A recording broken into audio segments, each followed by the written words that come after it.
Bonjour, chers tous. Je vous espère en pleine forme dans le meilleur des mondes. Pour ma part, je vais comme le grand bon Dieu le veut. Cela fait un petit moment qu'on ne s'est pas entretenu, qu'on ne s'est pas parlé. Et je crois qu'il est temps qu'on puisse essayer de le refaire. Dans la Bible, il y a une histoire qui retient particulièrement mon attention. Dans l'épopée de Jésus, on nous raconte l'histoire d'une femme impudique, frivole, une femme adultérienne qui a été arrêtée par une foule qui l'ont conduit vers Jésus, le Maître. Ô Jésus le Maître, voici cette femme indigne, répugnante. Voici ce qu'elle a eu à faire. Ils ont étalé tout ce que la femme a eu à faire. Toi qui es le Fils de Dieu, toi qui es si bon, quel est ton verdict? Rends ton jugement. Selon la légende, le maître a baissé la tête et a gribouillé quelque chose sur le sol. Les initiés sauront qu'est-ce qu'il a écrit. Et après son geste, il a pris la parole pour rendre une sentence. Ce qu'il a dit était que celui qui n'a jamais péché lui jette la première pierre. Que celui qui n'a jamais péché lui jette la première pierre. Après d'avoir dit cela, tout le monde s'est regardé et un par un, les uns après les autres, la foule s'est dispersée. Moi, ce qui a particulièrement retenu mon attention et a suscité en moi une interrogation. Elle peut être banale, hein? Et bon, peut-être c'est parce que je suis un peu fou que je me pose ce genre de questions. Je me suis dit, Jésus est le maître. Il était censé rendre la sentence, donner un verdict. Mais après d'avoir dit que celui qui n'a jamais péché lui jette la première pierre, pourquoi Jésus lui-même n'a pas jeté la pierre?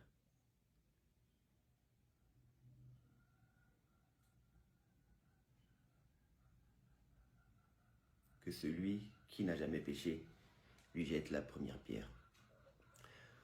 Bien, nous sommes tous des êtres perfectibles, pas parfaits. Aucun homme sur terre n'est parfait. C'est impossible. Nous faisons tous des erreurs. Nous avons tous nos défauts. Personne n'est totalement juste. Et nous sommes tous capables du pire comme du meilleur. Mais tout en étant conscients que nous sommes des pécheurs, des êtres pas parfaits, nous devons tout faire pour garder la notion du bien, de la bienveillance. Toujours travailler chaque jour à devenir une meilleure version de nous-mêmes, une meilleure personne. Je fais partie de ceux qui pensent que peu importe qui nous avons été hier et peu importe ce que nous avons eu à faire, aujourd'hui reste la meilleure des opportunités pour définir qui nous avons envie d'être demain. Cela fera bientôt 6 mois que des événements assez douloureux, on peut le dire ainsi, se sont déroulés dans notre pays, faisant suite à mon interpellation et aux tortures que j'ai eu à subir. Aujourd'hui, 6 mois après, physiquement, je me sens beaucoup mieux. Mentalement, je vais de mieux en mieux. Et émotionnellement, je peux dire que j'ai réussi à faire la paix avec moi ainsi que mes démons. C'est-à-dire que je ne ressens aujourd'hui aucune rancœur, aucune aigreur envers les personnes qui ont eu à me torturer. Je peux même vous choquer si je vous dis, je veux que la justice fasse son travail. Hein. Je ne peux rien, la justice fasse son travail. Mais humainement, hein, humainement, et pour être en adéquation avec les croyances spirituelles que j'ai, la bienveillance que je veux dégager autour de moi, je peux vous le dire. Aujourd'hui, moi, j'ai pardonné au commandant Mbalé. Je pourrais m'asseoir avec lui, discuter, même manger dans la même assiette. Parce qu'il a agi par ignorance. Nous faisons le mal, parfois par ignorance.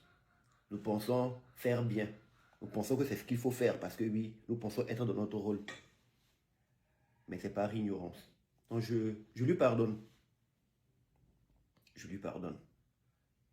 J'aimerais que nous tous, nous puissions faire cet effort-là. On dit le problème du Togo est spirituel, c'est vrai. Mais le résoudre, ce n'est pas faire des libations. Ce n'est pas faire des messes. Ce n'est pas faire des incantations. C'est réussir à travailler sur nous-mêmes afin de laisser tomber tout ce qui nous tire vers le bas et nous retient dans le passé.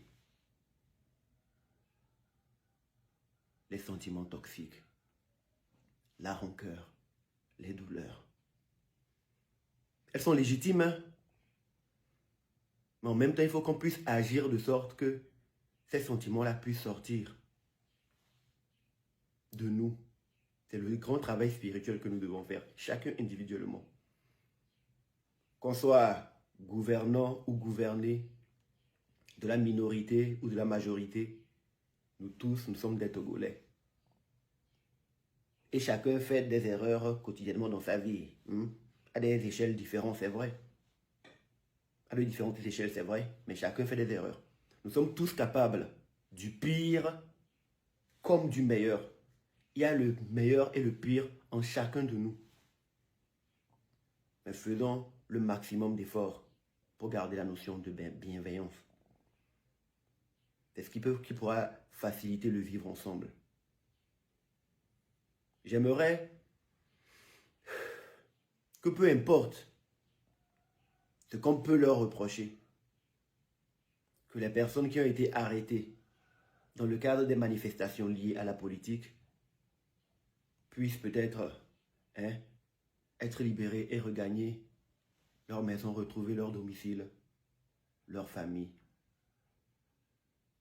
Que cela puisse décrisper les choses. C'est un travail spirituel à faire. C'est un geste spirituel.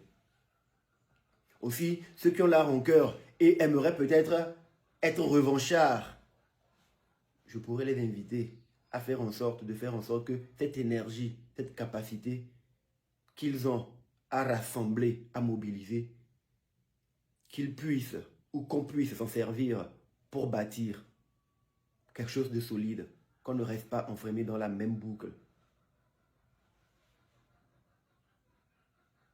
J'ai été un peu long dans cette vidéo.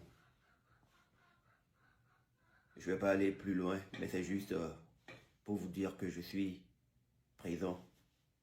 Et depuis le départ, je l'ai dit, je n'appartiens à aucun mouvement, je n'appartiens à aucun parti politique, je n'appartiens à aucune religion, je n'appartiens à aucune confrérie, à aucune caste, aucune loge. Mais je défends l'intérêt général, l'intérêt de l'humain. Et je verrai toujours de la manière la plus pacifique possible de faire en sorte que les énergies concourent à bâtir plutôt qu'à détruire, que les énergies concourent à préserver plutôt qu'à vilipender.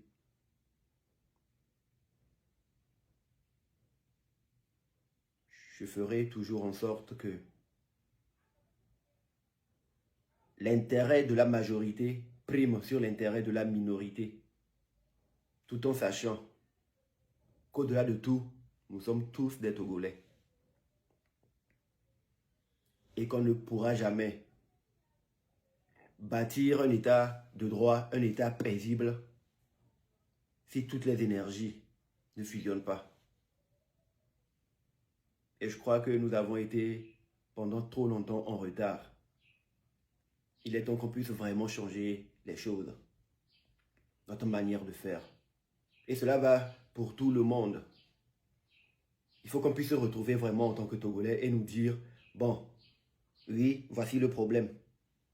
Mais comment pouvons-nous le régler pour que tout le monde puisse avoir son compte? Cela est bien possible.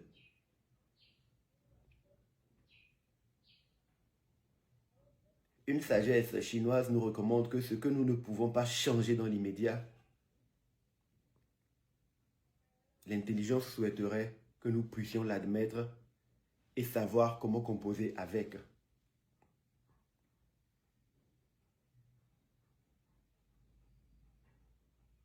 Il est très important qu'on puisse faire en sorte que les énergies et tout ce qui a pu être acquis, parce que oui, il y a eu beaucoup de choses